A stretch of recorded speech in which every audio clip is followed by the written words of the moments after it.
అన్నమాట. దానికి మనని హింసించకున్న రాదు, అది పాపం అన్నమాట. మన వల్లనే ప్రతి ఒక్క ప్రాణిని 80 లక్షల జీవరాశులతో సహా అవి ఆత్మనే.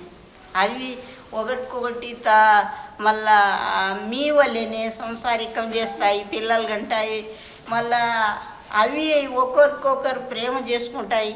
సీమె ఇంత చక్కెర వేస్తే ఒక్క సీమె చూసి అన్ని తన గుంపునంతా తీసుకొస్తారు, ఒక్క క్షణం లోపల చక్కెరనంతా చేస్తారు. అట్లా మీరు కూడా మన మానవ వృత్తిని బంధువులారా మీరు ఆ అహింస పరమధర్మం అది సనాతనం నుంచి వచ్చిందనమాట. మన వల్లనే ఒక ప్రాణిని చూసుకునాలి అని పెద్దలు చెప్పినారనమాట. దాన్ని గ్రహించుకొని మీరు ఈ మధు మాంసాలు మానుకుంటే అవి ఆ మధు మాంసం ఎవరు తినాలి? ఆ కుక్కలు, నక్కలు, కాకులు, గద్దలు, సింహాలు, మెకాలు, తోడేండ్లు, పెద్ద పుళ్ళు అది ఒకటికి ఒకటి ముందు జన్మలు కూడా వైరం జన్మలు వచ్చి అది ఒకదానికి ఒకటి వైరం పెట్టి అది పులి అయితే ఇది మేక అవుతాడు, లేకపోతే ఒక పశువు అవుతాడు.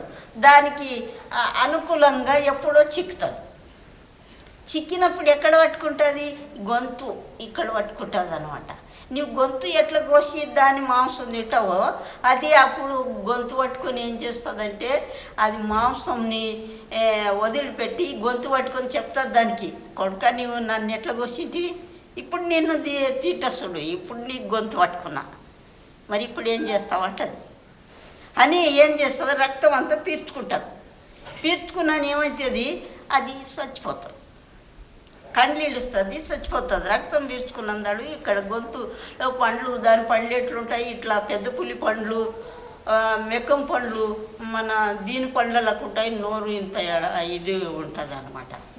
ఆ పండ్లు దిగేసి అది గొంతుని వీక్క తింటుంది అనమాట. ఆ రక్తం పీల్చుకున్న తర్వాత అప్పుడు అది చచ్చిపోతుంది, ప్రాణం వదిలిపోతుంది. వదిలిందాడు ఏం చేస్తుంది? అది రక్తం సంతోషంగా తాగి ఆ మాంసంని ఆ తుండని అక్కడ పడేసి అట్లా తిరిగి వస్తుంది సంతోషంగా, ఆనందంగా తిరిగి వచ్చి పీకొచ్చింది.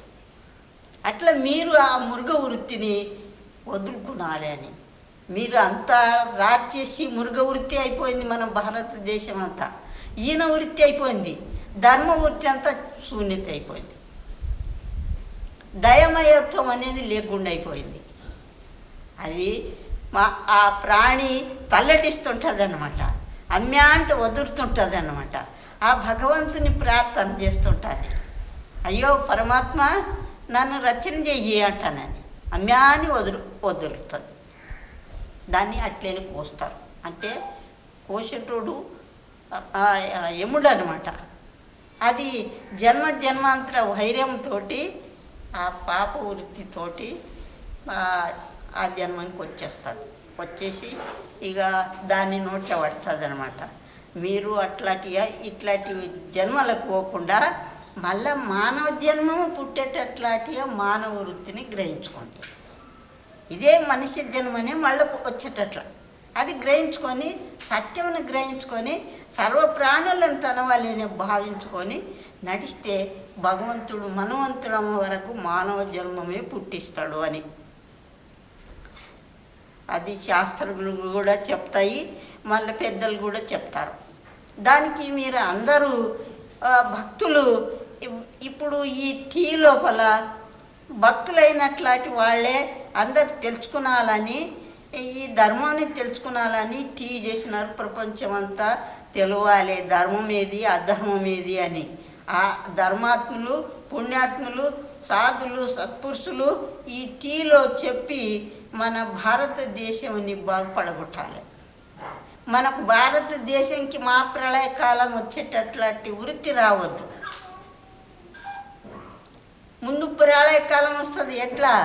యుద్ధం తప్పదు, ఎప్పుడో అయితే ద్వారాలు. ఆ యుద్ధం ఏ విధంగా అవుతుంది? ఒక క్షణం లోపల కన్ను మూసి కన్ను తెరిచినంతలో యుద్ధం అయిపోతుంది అన్నమాట. ఎట్లా? అది వాళ్ళలో వాళ్ళకు వైరం కలిగి వాళ్ళు వీళ్ళు దన్ని పడిస్తారు. ఏది అటంబాంబులు. అప్పుడు ఏమైపోతుంది, ఆ అటంబాంబులు ఆ విషయం ఈ విషయం ఆకాశం చేరుతుంది.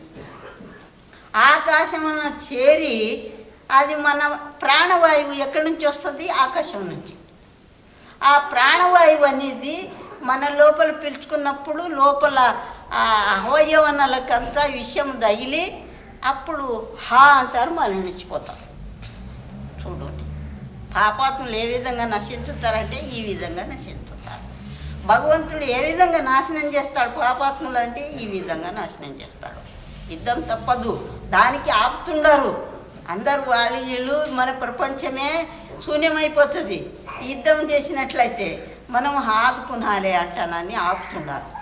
కానీ ఆ సమయం ఆ గడియ వచ్చినప్పుడు ఒక ఎవరిని ఎవరు ఆపారు.